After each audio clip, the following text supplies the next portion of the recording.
మత్తు పదార్థాలకు బానిస కావద్దని ఓ యువకుని మందలించినందుకు తనపై కక్ష పెంచుకుని దాడి చేశారని గ్రామానికి చెందిన పోచయ్య ఆరోపించారు. మెదక్ జిల్లా వెల్దుర్తి మండలం మెల్లూరు గ్రామానికి చెందిన పోచయ్య అనే వ్యక్తిపై గత రాత్రి రాకేష్ గౌడ్ అనే వ్యక్తి తమపై దాడి చేశారని పోచయ్య ఆరోపిస్తున్నారు. మేకల మందకొత్తకు వెళ్లిన తనపై ఒక్కసారిగా 15 మంది వ్యక్తులు దాడి చేశారని, తనకు తీవ్ర గాయాలు కావడంతో బంధువులు ఆసుపత్రికి తరలించినట్లు ఆయన తెలిపారు. మరోవైపు తన ఇంటిపై కూడా రాకేష్ గౌడ్ అనుచరులు దాడి చేసి ఇంటి డోర్లు ధ్వంసం చేశారని, వారిపై చర్యలు తీసుకోవాలని డిమాండ్ చేస్తున్నారు.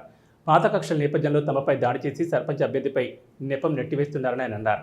సర్పంచ్ అభ్యర్థి రంగారెడ్డికి ఈ గొడవకు ఎలాంటి సంబంధం లేదని, గతంలో మద్యం తాగవద్దని మందలించినందుకు కక్షగట్టి తనపై దాడి చేశారని ఆరోపించారు.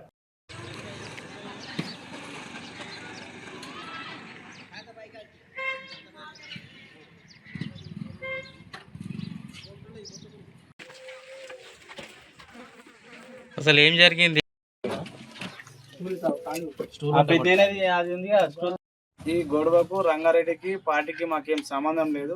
వీళ్ళు కక్ష పట్టి నన్ను కొట్టారు కాబట్టి, కానీ రంగారెడ్డికి పార్టీ తరఫున ఈ తరఫున ఏం సంబంధమే లేదు. అతనికి నాకు ఏం సంబంధమే లేదు.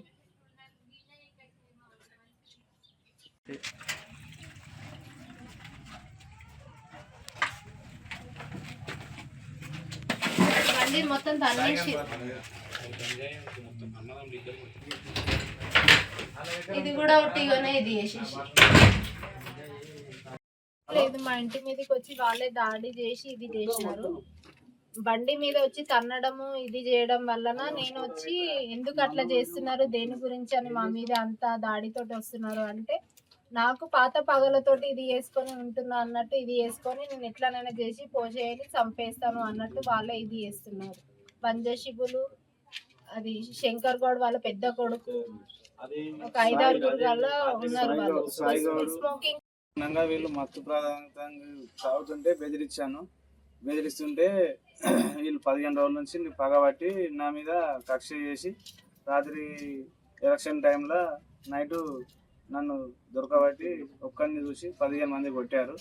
నేను మేకలకు తలక కట్టనికి పోతుంటే 15 మంది వచ్చి దొరికిన రాని కథం 15 మంది వచ్చి దాన్ని మోరెత్తేసి ఎట్లా పడితే అట్లా కొట్టి నాకు నెత్తికి తాకింది, కాలుకి రాళ్ళు ఎత్తేసారు, చేతులు ఇవన్నీ ఇదైనాయి. మన పేర్లు రాకేష్ గౌడు, సాయి గౌడు, మళ్ళా బంజ శివులు, ప్లస్ ఇతను అశోక్ గౌడు, సంజుల్ గౌడు, వీళ్ళందరూ నా మీద కక్ష పట్టి అనాధారం ఇట్లా లేవటి కాళ్ళు చేతులు పట్టి లేవటి అనాధారం మోర్లు ఎత్తేసారు. నేను మొత్తం నాకు ఇదైపోయి దిమ్మ తిరిగిపోయినా. మా తమ్ముడు వచ్చాడు, మా అన్న వచ్చాడు, అందులోకి మోర్లకి లేపి హాస్పిటల్ తీసుకోవడానికి కారు తీసుకొని మా అన్న కొడుకులు వచ్చారు. అందులో తీసుకొని పోతున్నాగా వచ్చి మొత్తం ఇంటి మీద దాడి చేసి డోర్లు ఇరగొట్టడం, ఇంట్లో మీద లేడీస్ మీదకి రావడము, మొత్తం ఇది చేసి డోర్లు బీర్లు ఇరగొట్టారు. కావాల్సి ఇంటికి వచ్చి డోర్లు చూసుకొని వీడియోలు తీసుకొని అది చేయండి. ఇది ఎలక్షన్ల కోసం నాకు సంబంధమే లేదు, పార్టీ కోసం నాకు సంబంధమే లేదు. నాది ఏ పార్టీ కాదు, ఏ లెక్క కాదు. నేను వాళ్ళకి ఏమంటే వాళ్ళకి వేస్తా ఓటు, కానీ ఇట్లా చేసి నాకు ఓటు వేయకపోయేసరికి ఏదో ఒకరోజు ఇట్లా